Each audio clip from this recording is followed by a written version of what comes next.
everybody, welcome to Board Online, Board Offline. Today we're bringing you a showdown with the Phoenix in Kingdom Death Monster. Now this is a massive mini and a very tough monster to fight. I've never fought it before, so we're going to be learning that together, learning all its different tricks and the different ways that it's going to fight. So I'm going to get right into the setup here. We're going to do the setup and the hunt phase in this video, and we'll get to the showdown in the next video. So real quick, when I'm doing the setup, you'll notice that one of my characters has a sentient weapon, which may be strange considering that that character is not insane, and in order to use a sentient weapon you have to be insane. I didn't catch that when I was getting ready for the game. I catch it about halfway through the showdown and then do my best to fix it. Fortunately, it didn't have a whole lot of impact on the game before I caught what was going on there. Anyway, without anything else, let's get right into the setup for the game. All right, so our first survivor is named Clarice. Obviously female. She's got 3 survival as of departing the settlement. She's got 2 extra evasion. One's permanent, one is from her gear. She's got 4 armor on her head, 1 armor on her waist, and that's about all she's got as far as armor goes. All right, so here's her loadout, and she'll be this miniature right here is the one. You can see this one's got the bow and arrow there. I'm pretty sure that's the clawhead arrow there, I think. So anyway, you can see she's got that. So that's how we'll tell who Clarice is. And she's got the catgut bow, which is cumbersome. It's got a range of 6. And when you attack, before rolling to hit, you may reduce the speed of this weapon by 1 to gain +2 accuracy for that attack. And then the clawhead arrow is this is kind of an interesting one. It's a 1 use only per showdown. You can use it 1 time. If you manage to hit with it, the monster gets -1 evasion token for the rest of the showdown. So that's pretty awesome. But again, you only get 1 shot. The lion headdress is an accessory that can be worn in addition to 1 other armor at the head location, which she also has the skull helm, which the skull helm has 3 armor, which is pretty great for early game armor, but when you suffer a severe head injury, the skull helmet is destroyed, and so the card gets archived. Then we've got the counterweight axe down here. On a perfect hit, and you can see I have the necessary affinity for, we need 1 affinity attached to the counterweight axe. So I've got that. It's got reach 2, and on a perfect hit, do not draw a hit location, and the monster suffers 1 wound instead. So that's pretty awesome. Got the monster grease, gives +1 evasion. Obviously, I'm not getting the second evasion there because I don't have 3 green affinities on here. Then I got the cloth for the 1 armor at the waist, and stone noses. So on arrival, she'll gain an additional survival and 1 insanity. So that is Clarice. Next up, we've got Charlize. We've got 4 survival for her. 2 strength, permanent strength, 1 permanent evasion plus 2 more from gear, and then we've got 1 additional luck from gear, and she's got 2 armor across the board, part of which is from the rawhide armor set. So all of it's coming from the rawhide armor, but she has an additional 1 because of the set. So add 1 hit location or 1 armor to all hit locations. Also though, when you perform a survival action, roll 1d10 on a result of 6 or more, gain +1 survival. So that's pretty cool. She has the chance of earning that survival back as she uses it. So this will be the miniature for her. You can see the armor obviously doesn't match up at all, but she's got the sword, which down here we've got Muramasa, I think is how it's pronounced, and you can see we've got 6s across the board here, but it's frail, sharp, sentient, deadly, and unique. When you critically wound with this weapon, gain 2 bleeding tokens. So that's something that you have to watch out for with the critical wounds. And because it's deadly, you have a better chance of critically wounding because deadly 2 means she's got 2 additional luck, which actually I'll need to remember that. I'm trying to think. I think I just remember it because the sword's pretty awesome. So we'll just try to keep that in mind. I'm not going to mark it down on the sheet, I don't think, because that luck wouldn't... She doesn't technically have +2 luck. And just in case that would affect some other, events in the game, I'm not going to mark it on the sheet. Anyway, we do need to keep in mind deadly 2. Monster grease, gain +1 evasion. Again, not getting the additional 1. Then we've got the rawhide pants, the rawhide headband, which does have this affinity set up. So as an action or activation, reveal the top 2 AI cards, place them back on top of the deck in any order.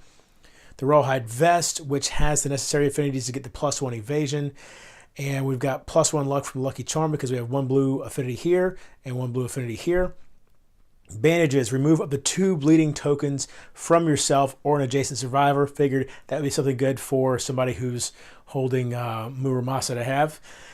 Then we've got the Rawhide Gloves, which gave +1 survival when she departed, and +1 survival for departing with the Rawhide Boots. Next up, we've got Lecter with 3 survival and +1 permanent evasion, 3 armor on his head. He's pretty bare bones, and there's a reason for that.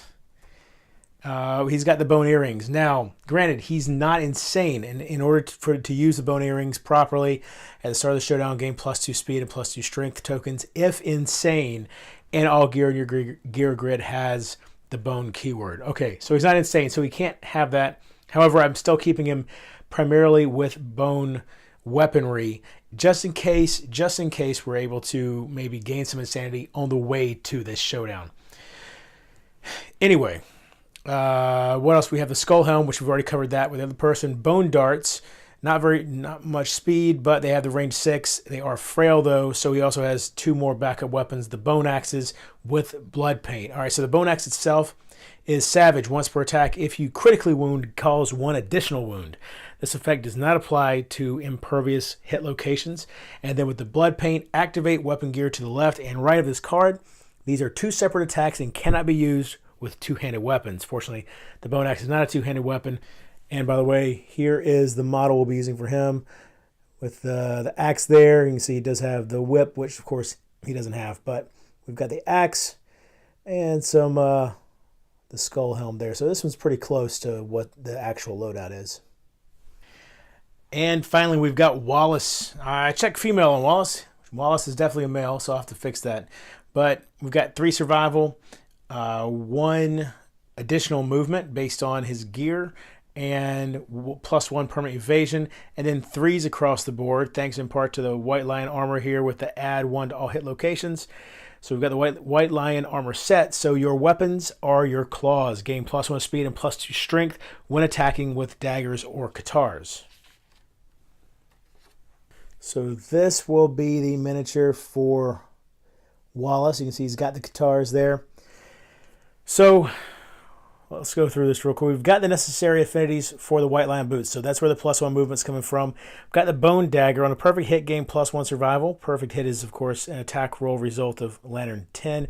Now, these right here, I just have there to remind me that if he uses the Bone Dagger or the Katar, that it activates the +1 speed and +2 strength. So I have the 3 tokens there just to remind me of that.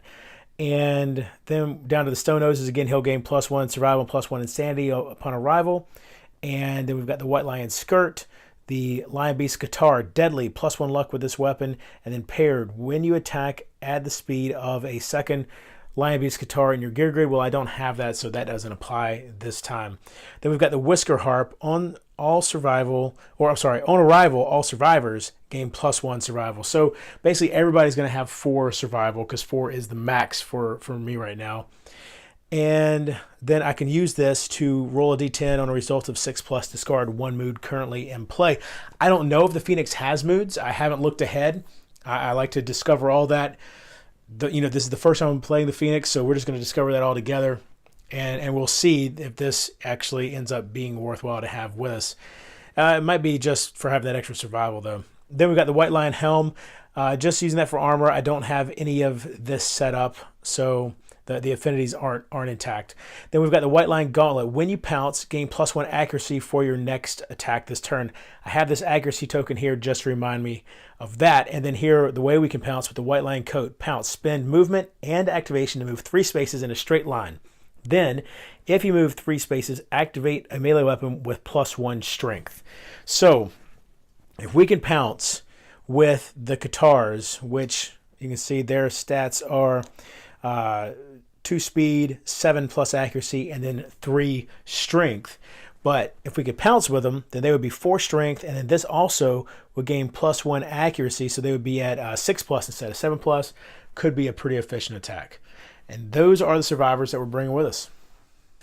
Okay, so here we go. We are hunting down the Phoenix. Now, the reason why I'm going after the Phoenix is that my settlement, and let me show you this real quick. My settlement is in a bit of a bind. We're down to 8 members. So I got lucky. We had twins born during this previous settlement phase, but we only have 8 people. So we've suffered 2 total party kills in a row. The last one was my first dealing with a Kingsman. I almost beat the Kingsman.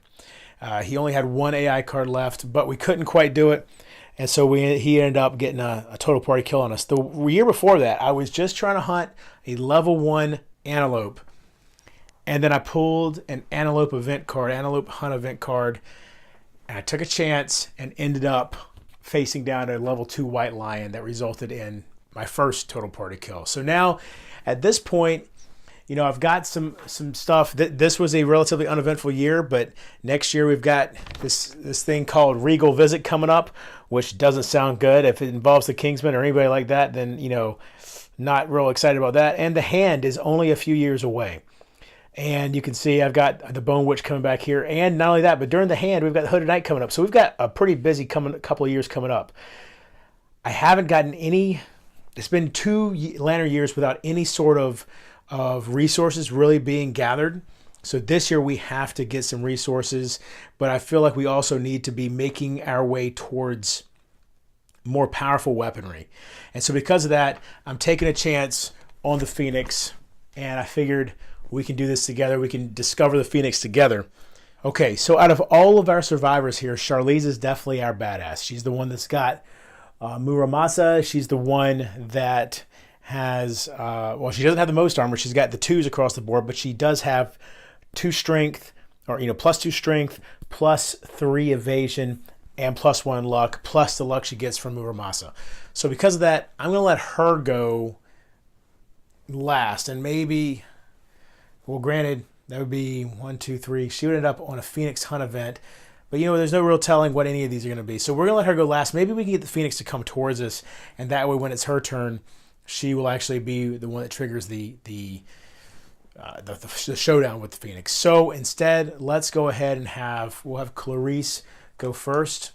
And for anybody who hasn't seen these before, all of the regular, the gray hunt events, all of them are exactly the same. You roll 2 dice and then read the event that occurs. So let's do that.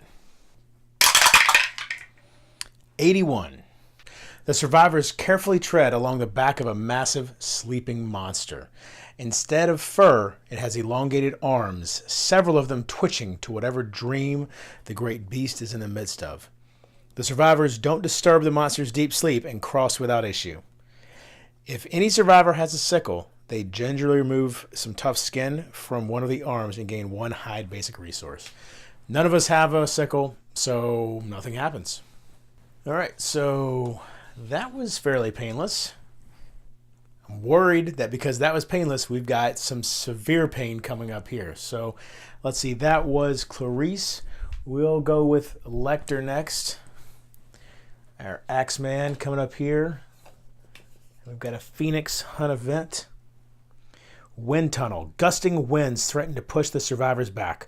The survivors lock arms, struggling to move forward. Roll 1d10 and add all survivors' base strength attributes to the result. If the result is 10 plus, move forward on the hunt board as normal. Otherwise, the survivors move 2 spaces back. Oh boy. So this is not good, y'all. Only one of my survivors has any additional strength. That's Charlize, and she has 2 additional strength, which means I've got to get an 8 or better here. Oh, we're good. All right, so if the roll is 10 plus, move forward on the hunt board as normal. So everything is fine. I can't believe I rolled a 10. You know what, though? There's one of the 10s I'm going to need later on in the showdown. It's not going to show up now because I wasted it here. All right, so everybody moves ahead. And now, so that was Lecter. So now we've got to go with Wallace, as in William Wallace, by the way, y'all. Even though he doesn't have a big sword, but, you know, still a big-time warrior, right? All right, so here we go with a regular hunt event. 27. Number 27, Man Stealers. Exhausted, the survivors rest. During their fitful sleep, a small insect approaches undetected. Choose one random male survivor and roll on the table. If there are no male survivors, nothing happens. If the chosen survivor has the unconscious fighter fighting art, they crush the bug while still snoring. Do not roll on the table. None of my guys, do they? Does anybody have that? No, no one has the unconscious fighter. That's something that they can learn from the statue in our settlement, but none of these guys have learned. I remember I tried a couple of times, but we just basically wasted some endeavors. All right, so that doesn't apply. They wake confused with a random vermin resource in their hand. Oh, that would be if they had the unconscious fighter. Okay, so that part doesn't matter, that last paragraph. So now we got to roll D10 to see what happens. A 6. Okay, all right, we're good on the 6. By the way, I think I said off camera, I'm just going to go with Lecter on this, by the way, because out of the 2 male survivors, he was the probably the one I could handle losing the most, because Wallace has the full set of white line armor. So we're going to go with Lecter on whatever this says. All right, let's read it. You wake with a start, terrified to find menacing pincers approaching. Your defenses are quick. Without thinking, you wallop the insect crawling on your pants, suffering 1 event damage to the waist. Oh, wow, but look, been way worse. Suffer the destroyed genitals, severe injury. Okay, so I'll take the 1 event damage to the waist. All right, so here we go. Lecter, obviously no armor, so he has a light injury to the waist now. All right, getting closer. And now finally, we have to let Charlize go. She's going to be dealing with this right here. Hopefully it's not too terrible for her. Recurring nightmare. Without warning, the survivors are plucked from time and find themselves standing at the threshold of the overwhelming darkness. Place the survivors on overwhelming darkness and trigger the story event, even if they have already encountered it this hunt phase. If the monster is between the survivors and the start space, if the monster is between the survivors and the start space or on overwhelming darkness, the survivors are ambushed and begin the showdown immediately after resolving the event. Well, this is awful. All right, so let's do this one at a time. So first, all the survivors are going to go to overwhelming darkness.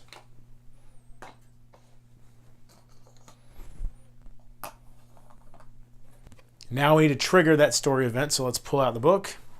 Overwhelming darkness. All survivors must determine their paths and walk them simultaneously. Insane survivors walk the path of the insane. I don't have any insane survivors. If no other path applies, walk the path of the doomed. Survivors with 3+ courage walk the path of the brave. Well, it's only going to be path of the doomed because I do have some, let's see, I have 1 survivor with 1 courage. All the rest have no courage because these are all brand new survivors. So here we go. Each of them has to do path of the doomed. All right, let's just bring this in like this. I think it'll be easier instead of cutting back and forth. So here we go. This will be, we'll just do them right in order of how they're laid out on my table. This will be Clarice. An 8. 8+, resolute, gain +1 insanity and +1 courage. All right, so here we go. +1 insanity. That's good because all of my survivors currently are completely sane, which is not a good thing in this world. And +1 courage. And next up, we've got Charlize. A 9. All right, she also gets +1 insanity and +1 courage, which is great because that means Charlize is now very close to becoming bold, which is fantastic for her. And she now has 1 insanity. Next up, we've got Lecter the Axeman. An 8. I cannot believe these rolls. Another +1 insanity, +1 courage. All right, so Lecter gets, there it is. Everybody's getting a little bit of insanity and his first courage as well. And finally, we've got Wallace. Can we maintain this fantastic effort on the path of the doomed? A 3. No, we cannot. Let's see. Well, not the worst thing we could get. So 3. You glimpse a nightmare whale swimming overhead. Your heart shrivels. Lose half your survival rounded down and gain the post-traumatic stress disorder. All right, so lose half his survival rounded down. Well, half is 1.5 rounded down. He just loses 1, so that puts him at 2. And then let's see what post-traumatic stress disorder is. So here we are, post-traumatic stress disorder. The last hunt was harrowing. All you can do is cower and relive the trauma. Only time can heal your wounds. Next settlement phase, you do not contribute or participate in any endeavors and skip the next hunt to recover. So let's go ahead and mark skip the next hunt phase. So Wallace will have to hang out in the village for a while. Oh, by the way, if you're interested in getting these survivor sheets, I really like these a lot.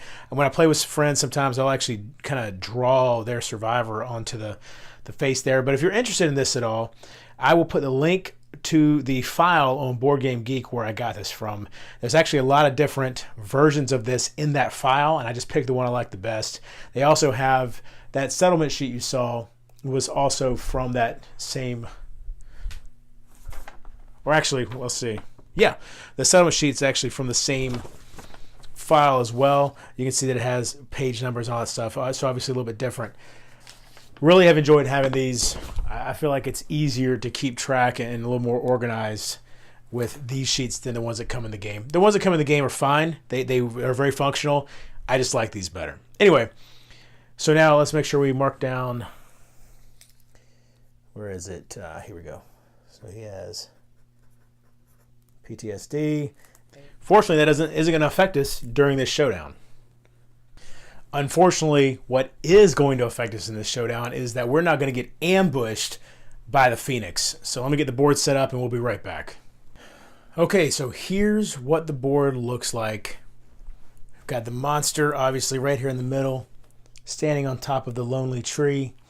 We've got 3 stone columns out. We've got 2 acanthus plants out. Here we've got, who was this? This was Clarice, Charlize, Lecter, and Wallace over there. Now, of course, the Phoenix is going to get 2 turns because it is ambushing us. And before we get started, I'm going to show you all the different cards that are in play right now. And to be perfectly honest, I am a little concerned about my ability to take this thing down. So let's take a look and see what we've got. All right, so Materialize is a trait that starts in play. And Materialize says remove the monster from the showdown board and place it adjacent to the target. It must be placed so its base covers as many other survivors as possible. They suffer collision as normal. Now, I'm assuming that I'll have AI cards that tell me to trigger this because it doesn't say a particular time for it to trigger. So we'll see how that goes. Spiral Age. Remove all age tokens and gain 4 Hunt XP for each token. If you gain more Hunt XP than available Hunt XP boxes, you cease to exist. When you cease to exist, if you're, well, we have an innovated family, so it doesn't matter, but basically your family would really be pretty distraught over you ceasing to exist. So, Zeal. At the end of each monster turn, perform the basic action. Well, what is the basic action? Pick target, closest threat in range, and if no target, disdain. But then target gains 1 age token, move and attack, speed 2, accuracy 2+, damage 2, and then finally Razor Wind. Survivors in the blast zone suffer knockback 7, bash, and bleed 1. So there's the blast zone, everything in front of the Phoenix basically. And where was it? It said, what was it? Oh yeah, right here, no target, do disdain, which is the instinct. Place the Phoenix at the center of the nightmare tree. It emits a hissing moan. All non-deaf survivors suffer brain damage equal to the monster's level. Perform Spiral Age. End the Phoenix's turn. Okay, so as far as those age tokens go, each survivor has been given a card called Dreaded Decade. So this is where the age tokens will be collected. Roll, you can use your action, roll 1d10. If the result is equal to or less than your insanity, remove all age tokens, otherwise suffer Spiral Age again. So that's, of course, Spiral Age, which is terrible.